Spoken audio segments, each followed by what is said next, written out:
Patty Jenkins, famous for directing Wonder Woman, broke the record for biggest grossing live-action film directed by a woman in 2017. But first of all, who is Patricia/Patty Jenkins? Born July 24th, 1971, Patty began her career as a painter. She studied at the Cooper Union in New York City. During her transition to filmmaking, she spent 8 years as an assistant camera person on commercials and music videos. Patty Jenkins said, "I was into photography and music probably more than anything. I still think probably music is my real love.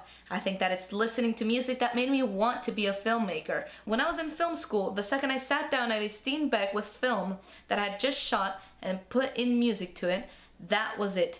Instantaneously, I couldn't get enough of it, and it had nothing to do with career or want or desire.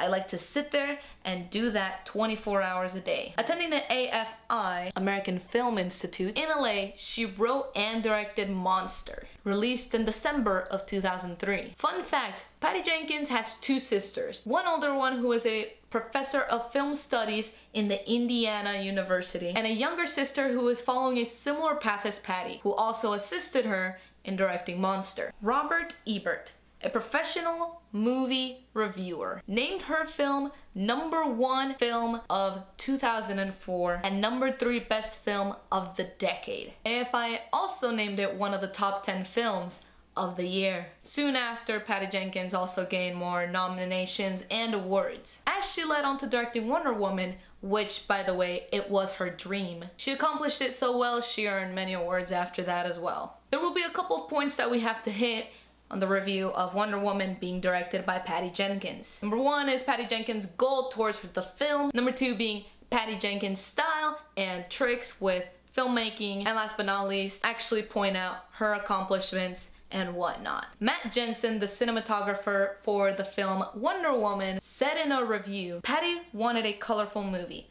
Just because Wonder Woman is a different character than Batman, for instance, or than Superman. We were setting out to make a movie that was a little lighter in tone, so we felt that visuals should reflect that. It's really hard to describe just how her color works, but there's a vibrancy to it, and certain colors come forward and other colors recede." Patty Jenkins' goal in her film was to make it colorful. Not because she wanted to make a pretty movie, but because she wanted it to be different than all other superhero movies and make it feel like it was her own style. Another one of her goals is trying to represent the pure strength in women, but we will get to that later on in the video. But now we talk about her style and tricks in filmmaking. Patty uses a 35mm lens during her films. Just to show you an example right now, this is 35mm, the zoom of it. Typically, in Hollywood films, you would see not this, but almost double this. This is 55mm of a zoom. Hollywood typically uses 85mm. This is creepy. She instead uses 35,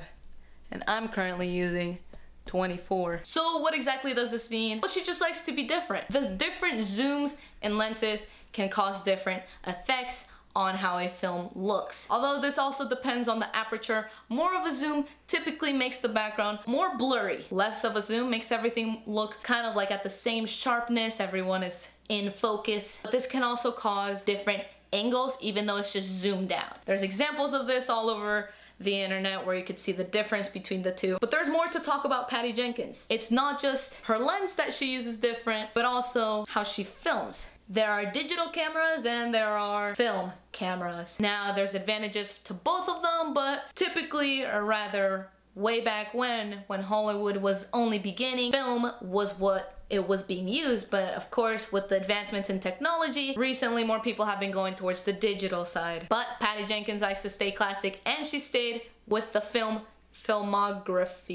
cinematography. Yeah. There's some advantages that come with that, such like film captures photos at a higher resolution than most digital cameras. And with a higher dynamic range, film is better at capturing details with whites and blacks and can't be replicated with digital cameras. What that's trying to say is when it starts to get too dark, it starts to look grainier. You'll see a lot of little black dots that are different kinds of shades because it's trying really hard. It's trying really hard to capture some light and trying to take a video of something when it comes to digital. But for film, it's a different story. And of course, the brighter it is, the whites will look better. That's something that I can't really represent considering I am filming this on a digital camera. Of course, there are advantages to filming with digital, such as cameras are usually lighter than film cameras. Images or videos could be viewed instantly. Meanwhile, on film, you kind of have to go through a process for that. And you can edit photos, videos on the camera itself. Technology gone forward. But like I said, she likes to stay classy. And another thing is lights. As we said earlier, colors were a pretty big deal for the Wonder Woman film. And of course, it was all accomplished by the lights that were used. Strangely enough though, a lot of the lights were just natural lighting from the sun. Of course, with the light crew helping out with reflections so the shadows wouldn't be so weird, or adding a little bit of LEDs on one side to make the shadow not so obvious, kind of like right now using natural lighting from a window right there. Meanwhile, I have an LED chilling right here. Of course, when I put my hand over it, you can see the shadow changing there. So the positioning is also important. But anyway, LED lights were used, natural lighting were used, reflections from the natural lighting, and some LEDs were used. But most importantly, when it was indoors, or when a certain part of the film was changing moods or changing tones, you could see the color changing, which is why people are, especially DC fans, are saying that this movie is so great with the colors, because it explains the movie in its own way. Talking about DC fans, they actually have quite a few things to say. Of course, I'm not speaking for all of the DC fans, but this is some of the things that I have read. DC fans have been disappointed from previous movies since Man of Steel. This is a breakthrough. Wonder Woman was a huge hit, and a lot of the DC fans were satisfied. The filmmaking, the storyline, and of course the colors. DC fans, along with many other people from other audiences, have said that Wonder Woman worked because of Patty Jenkins. And of course, let's get to her accomplishments of this movie. Of course, she earned a lot of money, a lot of awards, many nominations, but most importantly, her biggest accomplishment was the recognition of the strength in women from that film. There was an article I read that recognized the jiggling of Wonder Woman's thighs that make her seem such strong, yet such a pure human. The article reads, she wasn't there to flirt her way to victory, and that means she has big, muscular thighs, and when they absorb the impact of a superhero landing, they jiggle.